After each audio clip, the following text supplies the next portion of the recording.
Então, o objetivo do trabalho é você implementar busca raízes, essa função. Ela faz parte agora de um include, né, que eu coloquei, que raízes.h. Então você só vai me entregar esse raízes.cpp aqui, que vai estar a implementação dele. Eu vou explicar, né, daqui a pouco mais sobre isso. Porém, é só esse arquivo que eu quero, o raízes.cpp. É o que você vai me enviar. Portanto, aqui vai ter o raízes.h, eu já tenho. O conjunto.cpp também eu já tenho. E o conjunto.h eu também já tenho.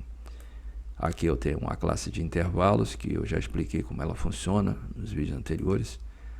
Então, agora eu vou comentar sobre como fica a funcionalidade daqui do seu programa principal, uma vez que eu tenha um valor da minha função g de x. E para auxiliá-los, eu enviei também esse material. São 3 páginas, onde aqui consta a implementação que está em Python. Aí você vai e transforma isso aqui para C, C++, tá bom? Então o primeiro teste foi com a função que nós desenvolvemos na sala de aula, que foi x ao cubo menos 9x mais 3. Essa função lá está definida aqui. E eu fiz aqui construí um conjunto chamado intervalos. Aí eu estou chamando a função busca raiz da função g no intervalo de menos 10 a 10. E daqui a pouco eu explico nessa parte aqui.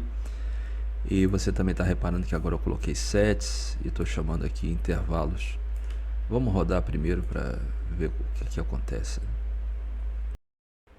Então você está vendo que deu o resultado como esperado, que nós desenvolvemos em sala de aula. Ou seja, o tamanho do intervalo aqui é 1. Então vejamos algumas coisas aqui. Por exemplo, aqui em conjuntos agora, você está vendo que eu coloquei a ideia do namespace. Então aqui é apenas para você treinar a ideia do que significa namespace. Então agora essas funções, elas não estão soltas, elas estão dentro desse escopo aqui, que eu coloquei o nome sets. Então na hora de definir as funções, elas ficam assim, sets, show intervalo, sets, empty set. O resto é idêntico ao que a gente já tinha feito no vídeo anterior, tá bom?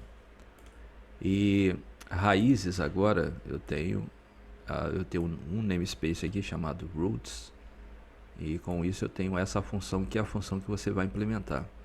Você está vendo que o terceiro parâmetro é 1, eu disse que é algo padrão.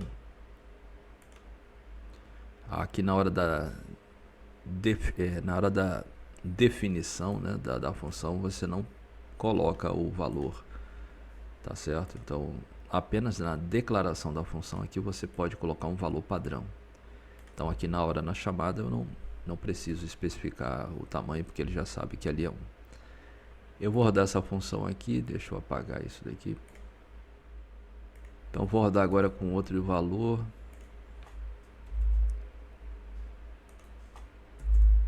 Agora seria a função x ao cubo menos 10x ao quadrado mais 5. Aqui também é um resultado esperado.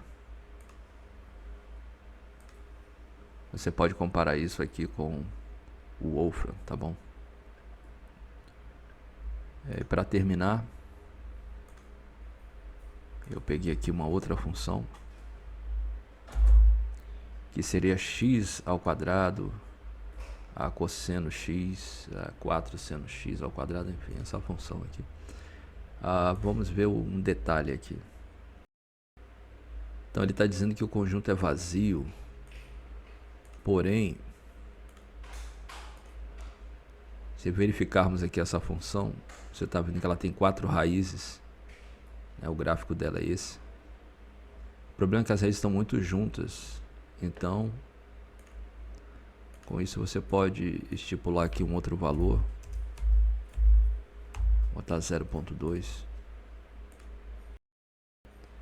Então agora ele pega as raízes, né? Tá certo? Então é isso, a ideia do trabalho. Eu fico no aguardo, qualquer dúvida é só entrar em contato. Até logo, tchau.